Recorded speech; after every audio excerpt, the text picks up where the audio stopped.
ඌව පළාත් තුළ දැනටමත් විශාල වශයෙන් දේශීය විදේශීය සංචාරක ආකර්ෂණ සහිත හපුතලේ දෙරගල හා ඉදල්ගත් සින්න යන ප්‍රදේශවල පිටි සංචාරක ආකර්ෂණීය ස්ථානයන් යටිතල පාස්කම් වැඩිදිනි කිරීම අවශ්‍ය ප්‍රචාරණ ලබා දීම මගින් හපුතල ප්‍රදේශයේ ලංකාවේ තවත් ප්‍රධාන සංචාර ගමනාන්තයක් බවට පත් කිරීමට සැලසුම් කරලා තිබෙනවා. රජයේ සතු වුණු උපයුක්ත සංචාර බංගලා රජයේ සතු විශාල සංචාරක බංගලා තිබෙනවා.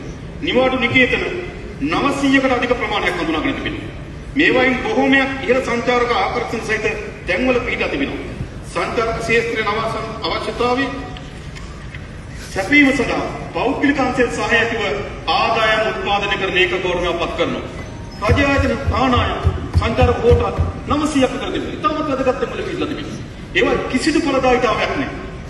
සමහර නිවාඩු නිකේතනයේ දින ආණ්ඩුව සතු හැමදාම අධ්‍යක්ෂකවරයාට කාමරයක් වෙන් කරලා තියෙනවා. වෙන කාටවත් ඒක නෙ කියන්නේ.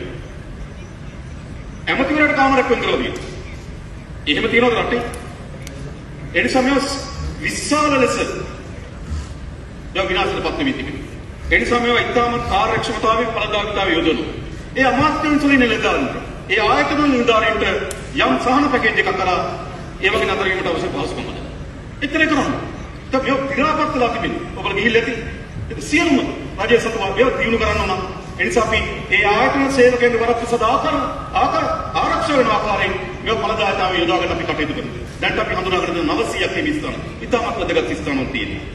2030 වන විට සංචාරක ආගන්තුක සත්කාරාංශයේ විවිධ කාණ්ඩහා නිපුණතා සහිත ලක්ෂ 8කට අධික සංඛ්‍යාවක් අවශ්‍ය වන ඇතැයි පුරෝකථනය කර තිබෙනවා.